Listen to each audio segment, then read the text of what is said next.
হয়ে যায়। তাই এইবার আবার বৃদ্ধ বনিতা নির্বিশেষে পুরুষ নারী সবাইকে তিনি আপন করে নিলেন। এই দেখুন কৌশল।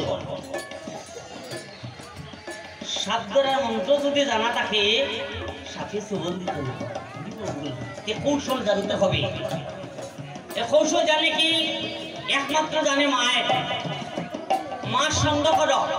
মা যখন গতি মন্থন করে এবার মাখন উঠে শল্যবনী মাখন জানা সব কিছু উঠে, আমি আস্থা দিন জানি আর কই না বলি না কৌশল জানি না। বল কৌশল জানে কি? মা। মার সঙ্গ করো তুমি তদ্রুপ। এই দেখুন কৌশল জানতে হবে ভগবানকে আপন করার, নতবা ভগবানে ধরা দেবে না। কলির জীব, অল্প আয়ু, অল্প মন, অল্প বুদ্ধি।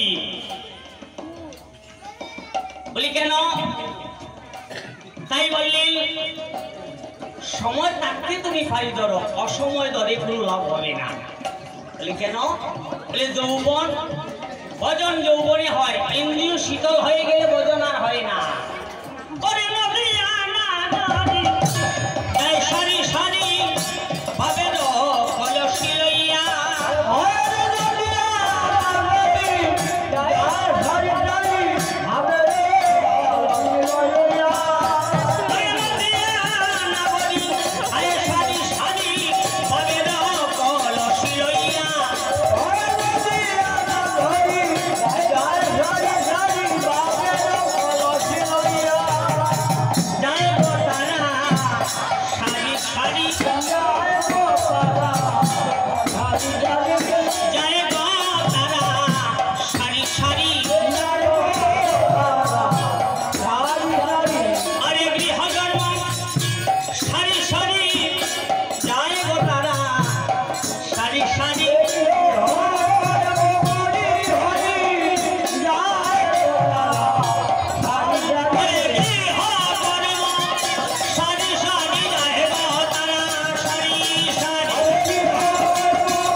মনে কিছু নেবেন না। দেখুন ওই যে এটা একটা কৌশল।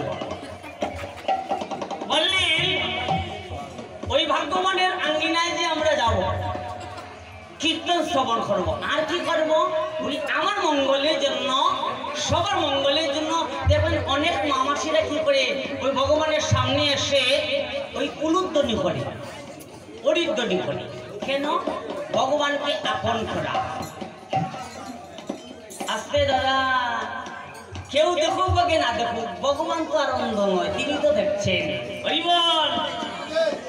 তিনি দেখছেন, অনন্ত চক্ষু তিনি বিস্তার করে আছেন। বলি কেন? সেটা আমার মঙ্গল হবে।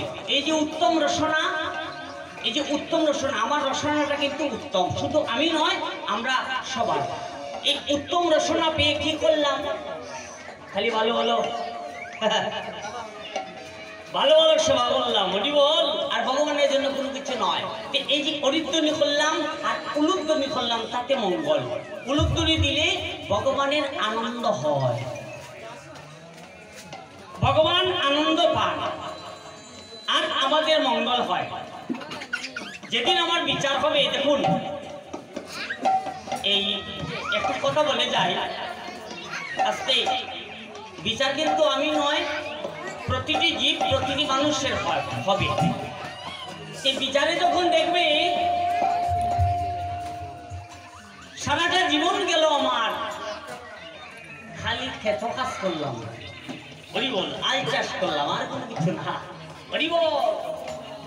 দেখলেন ভগবান আমার এর মাঝে কোনো পুণ্য নেই।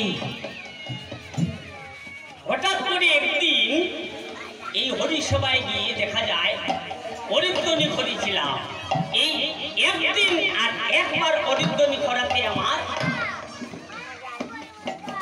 বৈকুণ্ঠে বাস হয়ে গেল। ওই বল মনে রাখবেন যে বললেন যে কৌশল ওই অরিন্দনি করলাম যে তাতে আমার মঙ্গল হয়ে গেল। কারণ আমি অন্ধ, ভগবান অন্ধ নয়, আমি পাই টু পাই হিসাব দিয়ে যেতে হবে, আর আমার যা পাওনা আমি পেয়ে যাব। দেখুন ভগবানকে অযথা আমরা দোষারোপ করি, ঠাকুরের আমার এই দিলে না সেই দিলে না, হ্যাঁ আমার অত দুঃখ অত যন্ত্রণা, আমার সুখ নাই। বললেন ভগবান কি বললেন, ওই যে আমার কোনো দোষ নাই, তোমার ভবিষ্যতের জন্য তুমি দেই, ওই যে তোমার জন্য তুমি দায়ী। গীতাতে কি বললেন, হে কুন্তি নন্দন, জীব যে ভাবনা করে দেহটা রাখে সেটাই হচ্ছে তার পুনর্জন্ম। বলি কেমন? দেখুন আমার যখন শেষ সময় হয়ে যাবে, শেষ ত্যাগ যখন নিঃশ্বাস, শেষ নিঃশ্বাস যখন ত্যাগ করবো, কি বলি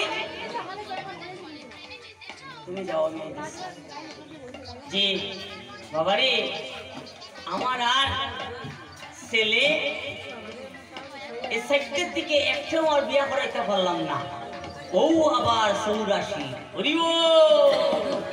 তিনি কি বলে বলে গেলেন, ছেলে তো একটা বিয়া করিতে পারলাম না। এই দেখুন ওই আবার ছেলের থেকে কিন্তু শুরু। হরি বল। আর যদি কৃষ্ণ বলে যেতে পারি, গোবিন্দ বলে যেতে পারি, তাই বললেন হে কুন্তি নন্দন, জীব যে ভাবনা করে আমার কোনো দোষ নাই, দেহ রাখে সেটাই তার পুনর্জন্ম, তাই তোমার জন্য তুমি দায়ী। গীতাতে এই কথাই বললেন, আর কোনো কিছু নয়। লক্ষ্য করুন গীতাকে, প্রতিদিন নিত্য তুলসী প্রদান করবে, ভাগবত শ্রবণ করবে, তাতে মঙ্গল। এখন যা অবস্থা আমাদের, আর কি বলবো, তাই বললেন গৌর হরি